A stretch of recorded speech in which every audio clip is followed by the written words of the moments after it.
Aujourd'hui, c'est un grand jour pour moi, car c'est la première fois que je me filme dans une vidéo que je vais mettre sur les réseaux sociaux, partager sur les réseaux sociaux. Et ça n'est pas une étape si facile pour moi. Ça correspond à une étape d'évolution dans ma vie personnelle et dans ma carrière. Puisqu'en fait, ça fait plus de 10 ans que j'accompagne en tant que coach certifié et praticienne en psychothérapie des adultes qui ont traversé des épreuves, qui cherchent à comprendre le sens de leurs épreuves et à en faire une force. Dans ces adultes, il y a beaucoup de personnes qui pourraient se qualifier de sensibles, hypersensibles au potentiel. Dans le cadre de mon cabinet, que j'ai ouvert donc depuis plus de 10 ans, j'accompagne également de nombreux parents qui ont à cœur de développer une relation plus harmonieuse à leurs enfants en s'appuyant sur la parentalité bienveillante. Et c'est dans ce cadre-là que je vais vous parler aujourd'hui et que j'ose prendre la parole. Et effectivement, comme je vous dis, ce n'est pas si facile. Alors Swan, ce n'est pas mon prénom officiel, c'est un prénom que je choisis en référence au conte Le Vilain Petit Canard. Vous connaissez certainement tous ou dont vous avez vaguement entendu parler. Et effectivement, j'écoutais ce conte en boucle quand j'étais enfant et ça pouvait vraiment représenter mon ressenti d'enfant. Et donc je sens bien qu'aujourd'hui, même en ayant choisi ce prénom Swan pour me rappeler de tout le travail de résilience que j'ai accompli, eh bien je sens bien que le vilain petit canard il vient me dire ne te montre pas, c'est pas parfait, etc., etc. Et puis, eh bien, comme les clients que j'accompagne, j'ai décidé de passer cette zone d'inconfort, d'aller la rencontrer. Et j'ose aujourd'hui me montrer parce que j'ai quelque chose qui me semble important à vous dire aujourd'hui, en cette période de début de vacances scolaires. Alors, j'assume. J'assume les imperfections de cette vidéo, j'assume mes propres imperfections, et puis, je compte et j'ai foi en votre indulgence. Donc, qu'est-ce que je veux bien vous raconter aujourd'hui? Parce que je ne prends pas juste ce step juste pour ne rien dire. En fait, aujourd'hui, c'est le premier jour des vacances scolaires. Il y a quelque chose qui me choque depuis quelques jours déjà, depuis la semaine dernière. Ça a commencé le 25 juin en fait. Le 25 juin, je suis avec mon fils qui a 15 ans et qui, dans une semaine, passe un oral de stage qui va finir, qui va clôturer son année de seconde. Nous nous baladons, nous sommes dans un magasin type Cultura, Fnac, Le Furet, etc. Et je suis stupéfaite de constater que le rayon de la rentrée scolaire est déjà tout installé et déjà bien fourni. Et là je me dis, mais il n'est même pas encore en vacances. Je rentre chez moi, je navigue sur les réseaux sociaux et sur Facebook, je vois une pub qui m'invite à préparer la rentrée scolaire. Il n'est même pas encore en vacances. J'ouvre mes mails et là je reçois un mail du lycée qui m'invite à réinscrire mon enfant. Il n'est même pas encore en vacances. Alors tout cela me donne à penser que nous allons beaucoup trop vite, que nous passons d'un objectif à un autre sans même goûter l'atteinte du premier objectif. Et ça, c'est le moyen idéal pour cultiver finalement une forme d'insatisfaction chronique. Alors moi, j'ai envie de vous dire, stop! Faisons une pause. Célébrons. Célébrons les réussites de cette année, quand même si particulière. Célébrons les obstacles.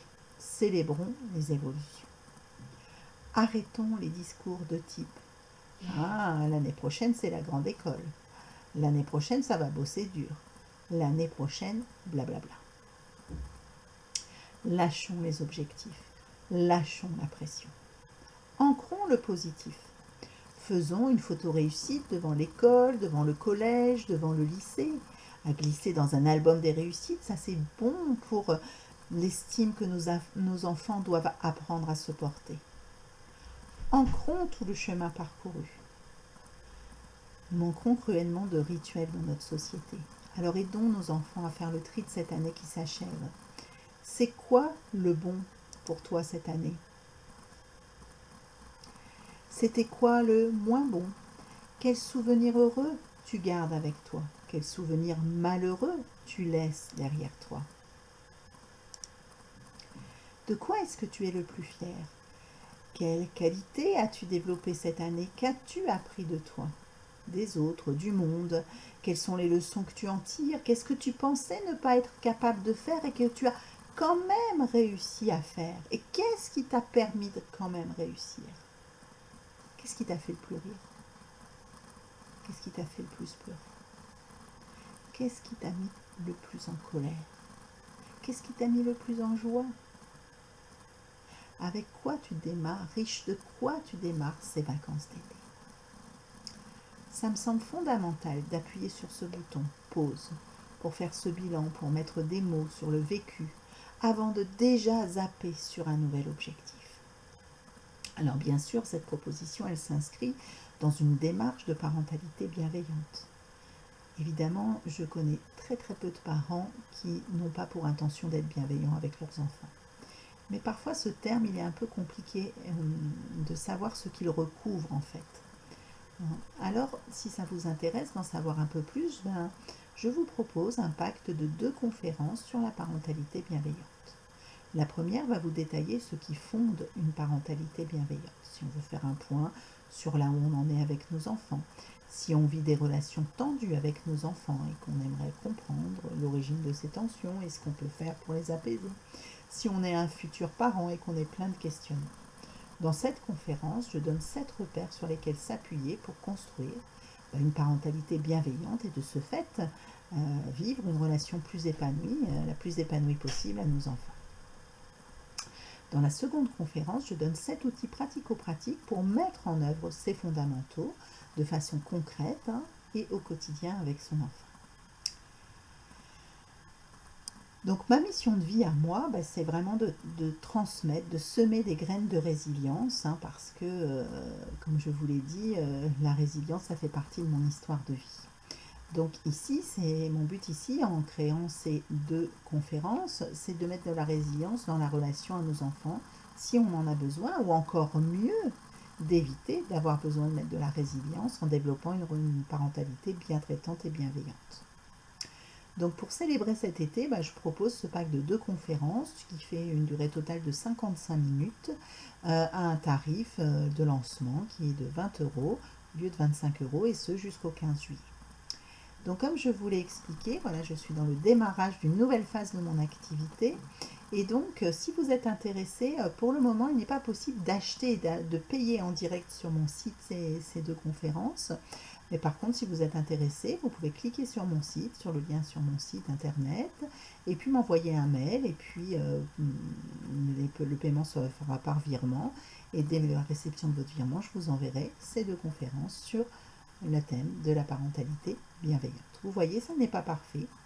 Ma présentation n'est pas tout à fait parfaite, mais elle a un avantage, c'est qu'elle existe. Et qu'au moins, si quelques personnes ont vraiment besoin de cette conférence, eh bien ils pourront entendre qu'elle est disponible pour eux. Et donc, je vous encourage d'ici là, vraiment à appuyer sur ce bouton pause dont j'ai parlé tout à l'heure, à célébrer ce à quoi vous et vos enfants, tout ce que vous avez réussi cette année, à vous remercier de cela, à ancrer tout cela avant de foncer vers un nouvel horizon. Moi, je reste bien sûr à votre disposition si vous avez besoin d'un peu plus de renseignements, si vous voulez en savoir un peu plus, si vous avez besoin d'un accompagnement, que ce soit sur le plan personnel en tant qu'adulte, en tant que parent. N'hésitez pas, je suis encore là tout le mois de juillet pour vous et puis je vous dis à bientôt.